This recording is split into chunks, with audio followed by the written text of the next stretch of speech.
I like to clarify the difference between a business owner and an entrepreneur, because every time, I'm not sure if everyone follows all the other videos or if you land on this to begin with. And so for me, an entrepreneur is not someone who just owns a business, but is rather someone who innovates a platform for the sake or the impact it has on others. So a business owner to me, is someone who owns a business, who trades his time for money. An entrepreneur for me is someone who innovates a platform enough for it to impact people around him, and ultimately is able to automate this platform and move on. So going above and beyond is where the entrepreneur kicks in above the business owner. I think a lot of entrepreneurs are business owners, but not a lot of business owners are entrepreneurs. Think about it from the management leadership sake, it's the same thing. There's a lot of managers, there's a lot of leaders. They're not both always the same people. So very important to kind of differentiate that before we start talking about what makes an actual good entrepreneur. So a good entrepreneur has to understand a few things.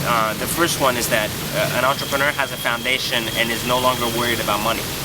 So I think every entrepreneur needs to understand that they're not doing what they do for the sake of the money. They're rather doing it for the innovation and the impact it's having. But they also understand that the reward of money usually follows. An entrepreneur understands that their time needs not to be traded for money again, but rather needs to be automated. So their time is spent creating an automated system that can sustain themselves and residualize over time, rather than just, again, be traded for rewards later on. A great entrepreneur understands that he can never give up, because his belief is ultimately the living foundation as to why he's going to get where he's going to get. So if an entrepreneur truly believes in his innovation, he also believes in the fact that nothing or no one can take him away from it, and that his belief is the only thing that is going to drive him till the very end. And ultimately, the last thing I'd say that makes a really good entrepreneur is someone's opportunity to be passionate about what they're doing. Now, entrepreneurship doesn't mean that you're always passionate about the product, service, or what it is you're bringing out to life. Entrepreneurship means that, when you say being passionate about entrepreneurship, means you're passionate about impacting others. You're passionate about creating, you're passionate about innovating, you're passionate about going down a path others have not gone and discovering. These are the things you need to be passionate about, not so much the actual, product itself or the industry you're impacting.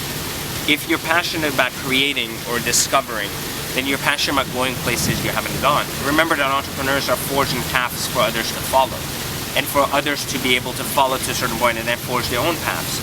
Entrepreneurs inspire others to become better and to also seek out the truth for themselves. Entrepreneurs don't want followers. Entrepreneurs want other people who are going to help them bring a vision to life, only to be able to surpass it eventually and bring their own vision to life. So I think that, what makes a good entrepreneur is someone who's very selfless, is someone who's not as competitive as you think, but rather they only competes with oneself.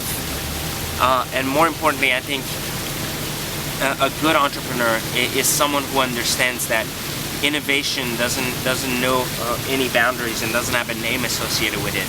It's the combination of everybody's efforts, and I think that any good entrepreneur knows that their mind and their mind alone is never good enough to get them where they need. It's always their ability to tap into the resources around them that enables them to become the entrepreneur they once believed they could be.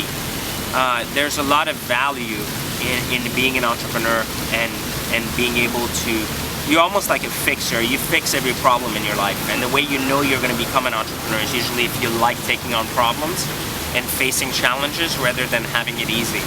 I always knew when I was a kid that every time something was easy I would get bored of it very quickly, but I would get really a lot of fulfillment from fixing issues. Every one of my first few girlfriends had a lot of issues, and I always fixed them. I always was the one that came in, fixed this, fixed that, and gave them the foundation they needed. And later, when I found myself faced with girlfriends who already had their foundations built, I felt like, wow, like I really don't feel needed. It's this feeling you get that you always need to enhance and improve and innovate everything around you.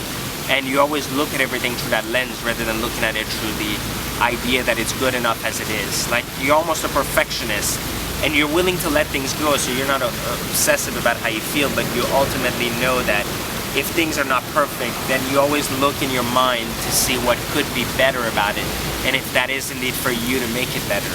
And so I think entrepreneurs really need to consider these as some of the cores of what makes them a better entrepreneur. If you're very selfish and not selfless, you might want to reconsider if you indeed are a business owner or an entrepreneur. And the same can be said for some of these other traits as well.